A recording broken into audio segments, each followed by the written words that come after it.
Will I ever go back to buying eggs at the grocery store? I already did. Like, I already did. It was futile. Will I ever take the idea of having my own sustainable farm? Like, am I ever going to take that seriously?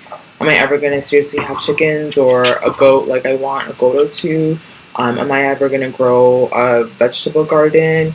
These are all things I would like. Right now, it's highly unlikely because I'm low income. I'm a welfare recipient.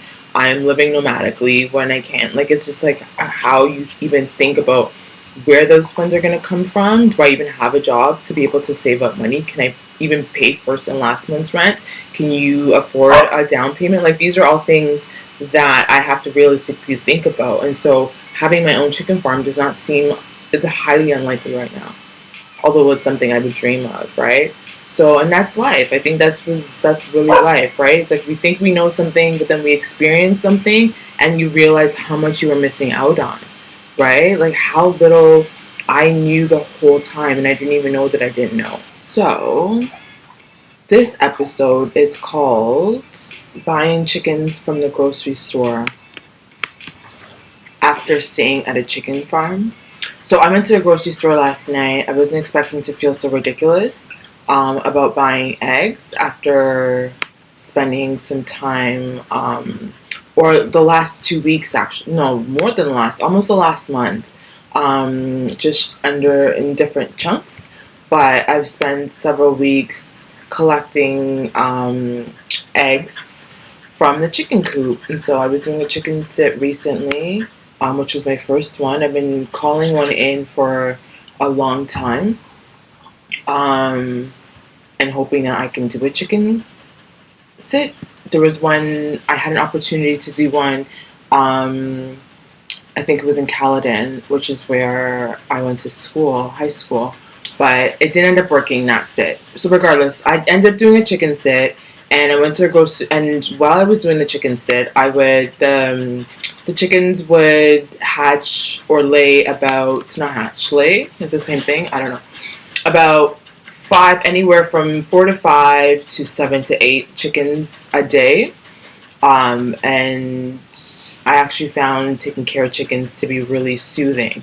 And so after collecting 5 to 7 eggs a day, where you see where it's coming from, you're picking it up yourself from, literally sometimes they're laying, well, they're not laying, well, they're laying on top of it, but when you see where it's coming from, when you see how much goes into it, and others have talked about it before, that you appreciate your food once you know where it's coming from and once you've kind of seen it and lived it. My host was sharing that that was the new appreciation they had once they started farming, or at the very least starting to live a more sustainable lifestyle where you're harvesting your own fresh produce, your own chickens. The farmer across the street had sheeps, pigs, right? So when you are harvesting or farming your own food, there's a different sense of appreciation, and others have talked about it.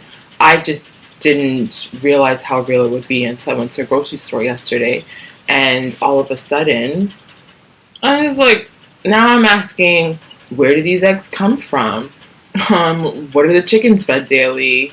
Do they free range for real? For real? Because I learned that some people will say they're free ranging, but it's not actual free ranging because there's certain things that are required for it to be considered free ranging, and some people will just bypass that. Whereas this one, the chickens were all over the property; they can pretty much go where they wanted, with the exceptions of the fenced off areas to protect them from like the foxes and such. But now I'm asking, did they get enough greens? That was part of my routine. My daily routine was making sure that they got the ones that weren't free ranging yet and were still in their little area, that they were getting grass and that they were getting greens. And so I would, the host did a great job. There was carrots, celery, basically any sort of produce. Eggs, they would eat the eggshells as well too, the chickens. So we would dry them. They taught me how to dry the eggs in the oven and then blend it to crush it up. So then they're getting some good calcium that way. They were really just spoiled and just treated really well because they understand where, like, what it is that the value that they are offering them. And so I got to see what that process is like. I got to be the one that's like letting them out every morning, giving them the seeds and stuff. And so it's and then when you're picking it up, you see the soft eggs from the hard eggs, which ones are, quote unquote good, which ones are not good. You see the different colors, how vibrant they are, even just like when you crack the yolk. When you crack it open, the yolk is just so like bright, almost orangey. I didn't see any one white egg. They were mostly brown or like beigey. Um, burnt orange kind of a color. And so now I see these white eggs. I'm like, why are they so white? Like how did that? What's happening? Is it local? How far did it travel? Migrant workers. So an webinar I went to online recently that was fighting for migrant rights. And so now I'm asking, did migrants pick these up? Where are they from? Often here, when I was doing my undergrad at Laurier, I learned about how a lot of different things about farming, particularly how some of them are not treated the greatest, right? We read different articles and books. I don't know if we had somebody come in and talk about it, or we watched a film. We watched a film on Leamington and where strawberries come from in Leamington, and some of the Jamaican migrant workers there. You get a lot of migrant workers coming from Mexico, El Salvador, Guatemala, South America, Central America. Jamaicans often come here also as farmers. And so there's a whole world outside of just what I know in my little bubble, right? And so now I'm thinking about all of those things. Like, who picked this? Were they treated well? What are their living conditions like, right? I saw, like, the one documentary we watched, it was awful. Like, they were just crowded in homes. The toilets conditions, it's just the owners they don't care about the workers. And so it was really bad living conditions. So like now I'm asking about that. Do they get paid adequately? Do these farmers or the migrant workers, like, are they thanking the chickens for the eggs? So I think maybe that might not be important to people. But that's something I try to do, is to thank them, right? Just like show that level of appreciation and to treat them all. But when you're mass producing things, I don't think you have that level of gratitude, right? You're not showing them that level of care because it's not about the chickens. It's about making money for profit. It's about feeding people, right? And that's what farmers do. They feed people. We all get fed. If it was not for farmers, and they feed themselves, right? Being sustainable, like I was just saying. And so, anyways, I've been thinking about a lot about those different things. I almost didn't end up buying the eggs just because there's so many questions that I didn't know. You don't know these things. You go to the grocery store and you get what they give you, right? You don't really ask questions, or even if you do, you can't get them answered. You don't know where it came from, how far it's traveled, what pesticides or chemicals or any of that. You don't get to answer for you. So, but I want chickens because it allows me to be able to have more control over the eggs that I would consume, which can be a lot. Anyway, so I've been asking myself these questions. It took me physically being on a small chicken farm with real coops, seeing real life chickens in their, in their natural-ish environment, to realize how truly ignorant I was before, right? Like, I didn't realize, I knew I didn't know anything, but like I didn't realize just how little I knew. And I've been thinking about that in terms of just information, period. I think now, 2023, there's so much information, especially on the internet. Like, I don't think in this point in history we've ever had this much information circulating at one time. You can access things in Google, TikTok, Twitter it's barely hanging on. So much data, there's so much information, and yet we still don't know. I posted an article yesterday. Democracy Now! Did a piece on Everybody, which is a new documentary that's out. I haven't seen it. It came out on June 30th. I haven't watched it yet, but I saw the trailer and the clip, and it's talking about intersex issues. And that's something within my recently, just like on Facebook, I was I don't know if I was educating them, but I was just sharing with one of my cousins that, there are many variations when it comes to sex and chromosomes and ways of being, right? Gender is here or not here.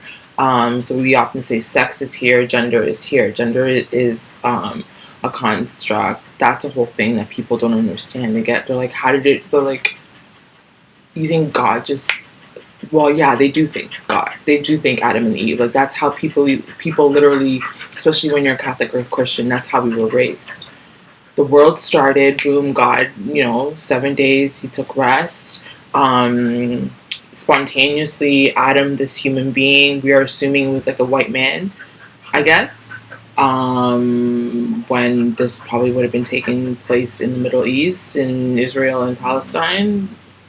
And there are white passing folks that look white, but like, we just are like, woo, magic. But then they hate magical thinking and they hate superstition, but that's all that they do. And anyways, and so gender, right? We're taught this binary: Adam, Eve, man, wife, man, woman. Like all of these things that the Bible teaches us. That actually doesn't have a lot of like foundations, but there are variations within that. And so over 30 is what I learned yesterday. I thought there was like 15, 20 different variations of sex, but there's only 30, if not more. And so I've been thinking about like how much information we have accessible to us, but we still don't know so much. And it's a reminder of why lived experience is so important. It's such a cute word. Everybody's saying lived experience. I've been saying it for like almost over a decade. I'm really emphasizing lived experience. Black feminists taught me to value lived experiences, and just the value of trial and error. Trial and error as a Black woman could be really deadly because people don't allow you the same grace. You're not allowed to make mistakes in the same way. An error can be deadly. So trial and error, I want to also put out, is like this very. It is in a sense of privilege, right? To be able to try different things and to fail is not something you should take advantage of because not everybody has that opportunity, right? And error can be very, very costly, especially for people like me, right? Which is why I can't even dream of having my own chicken farm because so many errors of my own errors have been very extremely costly. And so finding out for yourself why people are writing or talking about certain things, like there's just something, I talked about this with one of my hosts, it's just there's a lot that can be valued from living something, right? It's not like that experiential.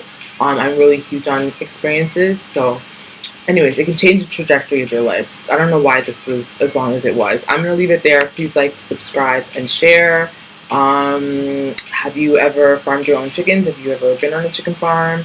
Do you know where your food is coming from when you go to the grocery store? Do you buy local? Do you know that even when you buy local, it can still be problematic because sometimes farmers aren't the greatest of migrant workers? Are you aware of some of the issues that migrant workers face? Justin Trudeau, we are asking him to keep his word around issues of migrant workers. Session is over right now. From my understanding, what day is today? July 5th. Are they back in office? I was supposed to call Trudeau's office and continue to do that kind of advocacy, and I haven't yet. So I should probably do that. Otherwise, it really is performative. And call your local office. Tell them to tell Trudeau to keep his word. Protect migrant workers, all of them, not just some of them. Until next time, in solidarity. Bye.